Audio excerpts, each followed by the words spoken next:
ఓం మహాగణాధిపతయే నమః. ఓం గురుభ్యో నమః. ఓం శ్రీమాత్రే నమః. పరమేశ్వర స్వరూపమైనటువంటి జ్యోతిష, వాస్తు మరియు ఇతర అనేకమైనటువంటి శాస్త్రములను మనకు అందించినటువంటి మహర్షులకి నమస్కారం. హయగ్రీవ హయగ్రీవ హయగ్రీవేతి యో వదేత్ తస్య నిస్సరతే వాణి జహ్నుకన్యా ప్రవాహవత్. అరుణాం కరుణాతరంగితాక్షీం ధృతపాశాంకుశపుష్పబాణచాపాం అనిమాదిభిరావృతాం మయూకైః అహమిత్యేవ విభావయే భవానీం. శ్రీమాత్రే నమః. ప్రేక్షకులకి ఆ లలితాంబిక అమ్మవారి యొక్క అనుగ్రహం పరిపూర్ణంగా కలగాలని మనస్ఫూర్తి కోరుకుంటూ మనం ఈరోజు శని వక్రగతి వల్ల ద్వాదశ లగ్నాల వారికి మరియు ద్వాదశ రాసుల వారికి, లగ్నం తెలియని వారి రాశిని చూసుకోండి, ఏ విధమైనటువంటి లాభములు ఉంటాయి మరియు పర్టికులర్ లగ్నం వాళ్ళు ఏ రెమెడీ చేసుకుంటే బాగుంటుంది అనేటువంటి విషయాలను ఇప్పుడు మనం తెలుసుకుందాం. ధనుర్లగ్నము, ధనస్సు రాశి. ధనస్సు వారికి కనుక చూసుకున్నట్లయితే ఈ యొక్క శని యొక్క ఫలితాలు, శుభ ఫలితాలు ఏమిస్తుంది, జాగ్రత్తలు ఏమి తీసుకోవాలి.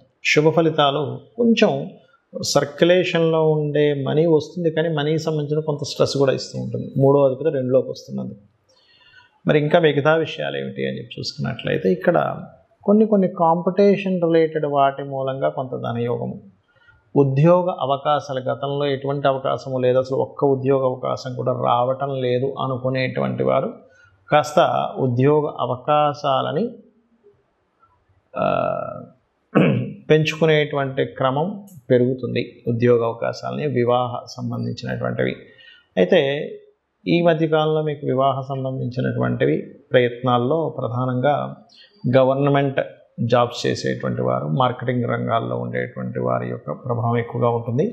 అదేవిధంగా ఉద్యోగంలో సాఫ్ట్వేర్ రంగాల్లో ఉండేటువంటి వారికి ఉద్యోగ అవకాశాలు పెరుగుతాయి, రుణాలు లభిస్తాయి. రుణ లాభము అంటారు. రుణం కూడా ఒక్కోసారి లాభం, అప్పు దొరకకపోతే కూడా కష్టం కదా. రుణలాభ యోగం యాక్టివేట్ చేస్తాడు ఇక్కడ శని. మరి జాగ్రత్తలు ఏం తీసుకోవాలి?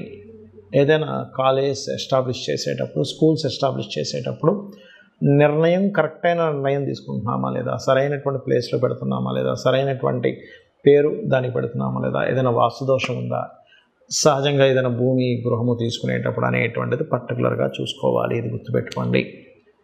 అలాగే ఇక్కడ మరొక విషయం ఏంటంటే ఈ యొక్క కాంబినేషన్ ఏదైతే ఉందో ఈ వాస్తు సంబంధించింది ఒకటి, రెండవది షేర్ మార్కెటింగ్ రిలేటెడ్ సంబంధించిన విషయాల్లో కొంత జాగ్రత్తగా ఉంటాయి. ఇన్వెస్ట్మెంట్స్ చేసేటప్పుడు అందులో ముఖ్యంగా ఫైరీ రిలేటెడ్ వస్తువులు ఉంటాయి, కొన్ని ఎలక్ట్రికల్ వస్తువులు, అట్లాంటి వాటి మీద ఇన్వెస్ట్మెంట్ చేసేటప్పుడు కొంత జాగ్రత్తగా ఉండాలి. మరియు ల్యాబ్స్లో ఎవరైనా సరే రీసెర్చెస్ చేసేటప్పుడు ఇట్లాంటి విషయాల్లో కాస్త జాగ్రత్త వహిస్తూ ఉండాలి. తండ్రి గారి ఆరోగ్య విషయంలో కాస్త జాగ్రత్తగా ఉండాలి. తండ్రి గారు ఏదైనా నీటి ప్రదేశాలకు వెళ్ళేటప్పుడు నీటికి సంబంధించిన విషయంలో ముఖ్యంగా ఫాదర్ లేదా తండ్రి తరపు వాళ్ళ తండ్రి సమానులు వాటర్ ప్లేసెస్కి వెళ్ళినప్పుడు ఈ లగ్నం వారు జాగ్రత్తగా ఉండాలి, గుర్తుపెట్టుకోండి. ఇక మీరు చేయవలసిన దేవత ఆరాధన ఏమిటి అని చెప్పి చూసుకున్నట్లయితే మీరు లక్ష్మీ నరసింహస్వామి యొక్క ఆరాధన చేస్తూ శని కుజకేతు గ్రహాల దగ్గర దీపారాధన చేయడం అనే విధాలు బాగుంటుంది. కొంతమందికి లగ్నం కానీ, రాశి కానీ, నక్షత్రం కానీ తెలియదు. అటువంటి వారు ఏ పరిహారం చేసుకోవాలి, ముఖ్యంగా అటువంటి వారు ఏ జాగ్రత్తలు పర్టికులర్గా తీసుకోవాలి శని వక్రగతిలో ఉన్నప్పుడు అంటే దేని మీద జనరల్గా అందరికీ ఎఫెక్ట్ చూపిస్తుంటుంది అంటే ఇన్వెస్ట్మెంట్స్. మనం ఎక్కడైనా ఒక ఇన్వెస్ట్మెంట్ చేస్తున్నప్పుడు అది ల్యాండ్ కానివ్వండి, చదువు మీద కానివ్వండి, బిజినెస్ మీద కానివ్వండి, ఇన్వెస్ట్మెంట్ చేసేటప్పుడు కాస్త చూసి ఇన్వెస్ట్మెంట్స్ చేయాలి అనేటువంటి చూపిస్తుంది. అదేవిధంగా శని వక్రించినప్పుడు ఏంటంటే పర్టికులర్గా దాని యొక్క ప్రభావం అనేటువంటిది పితృస్థానము, మాతృస్థానాలు అంటారు. అంటే రవి చంద్ర రాసుల మీద దాని ప్రభావం ఉంటుంది. కాబట్టి ఎవరైనా సంతానం సంబంధించినటువంటి ప్రయత్నాలు, అందులో ప్రత్యేకంగా ఐయుఐలు, ఐవీఎఫ్లు చేయించుకునేటువంటి వారు కొంత జాగ్రత్త వహిస్తూ ఉండాలి. అలాగే ఈ శని యొక్క వక్రగతి పర్టికులర్గా ఏలినాటి శని, అర్ధాష్టమ శని, అష్టమ శని ఉన్నటువంటి వారికి దాని ప్రభావం కొంత తగ్గుతుంది. అది ఏ రాశుల వారికి అంటే ఇప్పుడు చూడండి, మనకి ఈ మకర రాశి ఉందనుకోండి, మకర రాశి వారికి ఏలినాటి శని లేదు, వెళ్ళిపోయింది. కానీ వక్రగతి వెనక్కి రావడం వల్ల మకర రాశి వారికి కొంత ఏలినాటి శని ప్రభావం ధనస్థానం మీద పడుతూ ఉంటుంది. కుంభరాశి వారికి జన్మంలో ఉన్నటువంటి శని వెనక్కి వెళ్ళినట్టు అవుతూ ఉంటుంది. అంటే ఏమిటి, కొంచెం స్ట్రెస్ తగ్గుతూ ఉంటుంది. మీనం వారికి ఏలినాటి శని ప్రారంభమై 1.5 year అయినప్పటికీ ఇప్పుడు మరలా ఏలినాటి శని లేని ప్రభావం కనిపిస్తూ ఉంటుంది. అలాగే కర్కాటకం వారికి అష్టమ శని ప్రభావం తగ్గడము, వృశ్చికం వారికి అర్ధాష్టమ శని ప్రభావం తగ్గుతూ ఉంటుంది. అయితే ఇక్కడ మీరు అర్థం చేసుకోవాల్సిన విషయం ఏంటంటే, శని భగవానుడి యొక్క మహాదశ నడుస్తున్నా, ఏలినాటి శని, అర్ధాష్టమి శని, అష్టమ శని నడుస్తున్నా ఏమీ కంగారు పడాల్సిన అవసరం లేదు. ఆయన ఏమీ మిమ్మల్ని హింసించడు. ఒకటే గుర్తుపెట్టుకోండి, ఆయన కర్మనిస్తుంటాడు. కర్మ అనేటువంటిది మనం చేసేటప్పుడు శ్రమ అనేటువంటిది ఖచ్చితంగా ఉంటుంది. ఎందుకంటే శని భగవానుడు శ్రమకారకుడు, కర్మకారకుడు, ఆలస్యానికి కారకుడు, మందుడు అంటూ ఉంటారు జ్యోతిష్ శాస్త్రంలో. అందుకని ఏమిటి, కాస్త శ్రమ ఆలస్యం అవుతుంది, ఇంతే గుర్తుపెట్టుకోండి.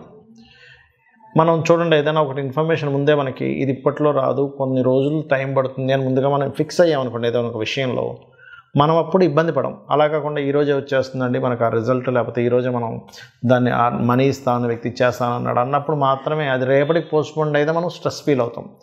అలా కాకుండా ఓ వారం 10 రోజుల్లో వస్తుందని మనం ఫిక్స్ అయితే ఒక రేపు వచ్చింది అనుకోండి ఆ రిజల్ట్, మనకు రావాల్సిన లాభము, అప్పుడు అదే తొందరగానే వచ్చింది అనుకుంటాం. అలా ఏంటంటే ఈ రాసుల వారు పర్టికులర్గా ఈ 4.5 నెలలు అంటే ఎవరెవరు, ఇప్పుడు ఈ మిథున రాశి వారికి అష్టమ శని యొక్క ప్రభావం పడుతూ ఉంటుంది ఈ వక్రించడం వల్ల.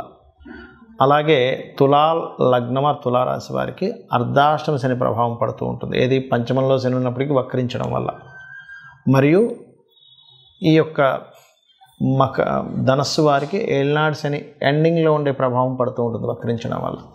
వీరు కొంత జాగ్రత్త వహిస్తూ ఉండాలి. అలాగే ఇక్కడ ముఖ్యమైనటువంటి విషయం ఏంటంటే, చాలామంది వాళ్ళ జన్మజాతకంలో ఉన్నటువంటి ప్లానటరీ పొజిషన్స్ ఏమిటి, పిఏసి అంటారంటే ప్లేస్మెంట్ ఆస్పెక్ట్ కంజంక్షన్ ఏమిటి, మహాదశ ఏం నడుస్తుంది, ఏ గ్రహం బలంగా ఉంది, ఏ గ్రహం బలహీనంగా ఉంది అనేటువంటి విషయాన్ని పరిశీలించడం మానేసి కాలసర్పదోషం ఉంది, లేకపోతే సర్పదోషం ఉంది, లేనట్లయితే ఏలినాటి శని నడుస్తుంది, ఇంకోటి ఏదో స్త్రీదోషం ఉంది, పితృదోషం ఉంది, అందుకే నేను జీవితంలో ఎదగలేకపోతున్నాను అనుకుంటారు. అది కేవలం ఆ పార్ట్ వరకే. స్త్రీదోషం ఉందంటే కేవలం ఒక స్త్రీతో జరిగిన వివాదం వల్ల మీరు ఇబ్బంది పడతారు. పితృదోషం ఉందంటే పితృదేవతల అనుగ్రహం తక్కువగా వస్తూ ఉంటుంది. కాలసర్పదోషం ఉందంటే అది కాలానికి ఆపాదించబడాలి కానీ జన్మజాతకానికి చేయకూడదని చెప్పబడింది. సర్పదోషం ఉందంటే కొంచెం మనిషికి కోప స్వభావం ఎక్కువగా ఉంటుంది, సడన్గా అప్ అండ్ డౌన్స్ వస్తుంటాయి, అంతవరకే. కానీ మిగతా మన జాతకం మొత్తం అదొకటే రూల్ చేస్తుంది అనుకోకూడదు. ఒకవేళ ఆ దోషం ఉన్నప్పటికీ కూడా చాలా సింపుల్గా సర్పదోషం ఉన్నటువంటి వారు రాహుకేతు గ్రహాల దగ్గర దీపారాధన, రావి చెట్టు చుట్టూ ప్రదక్షిణాలు చేసుకోవడము, సర్ప ఆరాధన చేయడము, కాళహస్తికి వెళ్ళి రావడం చేస్తూ ఉంటే అది పూర్తిగా తగ్గిపోతుంది. దాని గురించి టెన్షన్ పడక్కర్లేదు. ఏలినాటి శని, అర్ధాష్టమ శని, అష్టమ శని నడిచేటప్పుడు మీరు చక్కగా ఏంటంటే కాస్త మధ్యాహ్నం పూట నిద్రించడం మానేయాలి. అది అనారోగ్యము చిన్నపిల్లలకి, స్త్రీలకి వర్తించదు. మళ్ళీ ఇది ఆరోగ్యంగా ఉండేటువంటి యువకులు కనుక మధ్యాహ్నం నిద్రిస్తే ఏలినాటి శని, అర్ధాష్టమ అష్టమ శని సమయంలో వాళ్ళకి ఆ శని ప్రభావం మరింత నెగిటివ్గా ఎక్కువ పడుతూ ఉంటుంది. వాకింగ్ ఎక్కువ చేయడము, ఎక్కువ శ్రమించడము, ఇట్లాంటివి చేస్తూ ఉండాలి. అప్పుడు దాని ప్రభావం అనేటువంటిది పడదు. అదేవిధంగా స్త్రీ శాపం ఉంటుంది. అంటే శుక్రుడు పాడైనప్పుడు సర్వసాధారణంగా అనవసరంగా మీరు స్త్రీలతో గొడవలు పెట్టుకోకూడదు. మాతృశాపం ఉన్నప్పుడు మాతృతో ఇంకా ఎక్కువ గొడవలు పెట్టుకుంటే ఆ కర్మ ఇంకా పెరుగుతూ ఉంటుంది. పితృశాపాలు ఉన్నప్పుడు తండ్రితో ఎక్కువగా గొడవలు పెట్టుకోకూడదు. ఇవన్నీ ఏంటంటే ఈ గ్రహాలు ఇవి ఎందుకు ఇలా ఏర్పడ్డాయంటే పూర్వజన్మలో చేసుకున్నటువంటి కర్మ ఆధారంగా ఇవి ఇలా వచ్చాయి. కాబట్టి దాన్ని మనం అర్థం చేసుకొని ఇంకా ఆ కర్మను పెంచుకోకుండా పోయిన జన్మలో చేసిన కర్మ వల్ల ఇలా ఏర్పడింది కాబట్టి నేను దీన్ని తగ్గించుకోవాలనుకుంటూ నిత్యము అమ్మవారి యొక్క నామాల్లో, ఉదాహరణకి ఉద్యోగ సంబంధించిన ఇబ్బంది ఉంది, ఓం మాణిక్య మకుటాకార జానుద్వై విరాజితాయే నమః, లేదా ఓం శ్రీమాత శ్రీ మహారాజ్ని శ్రీమత్ సింహాసనేశ్వరియే నమః, ఇది చేసుకుంటూ ఉండండి. అలా కదండి ఫైనాన్షియల్గా ఇబ్బంది ఉంది, ఓం సంపత్కరీ సమారూఢ సింధుర వ్రజ సేవితాయే నమః, లేదా ఓం ధర్మాధ్యక్ష ధనాధ్యక్ష ధన ధాన్య వివర్ధినియే నమః చేసుకోండి. ఆ రకంగా అప్పులు ఉన్నటువంటి వారు ఓం అపర్ణాయ నమః. ఇలా ఒక్కొక్క దానికి మన లలితా సహస్రనామాల్లో ఒక్కొక్క నామాన్ని ఇవ్వడం జరిగింది. తద్వారా మీరు అద్భుతమైనటువంటి యోగాన్ని మీరు పొందవచ్చు, ఇది గుర్తుపెట్టుకోండి.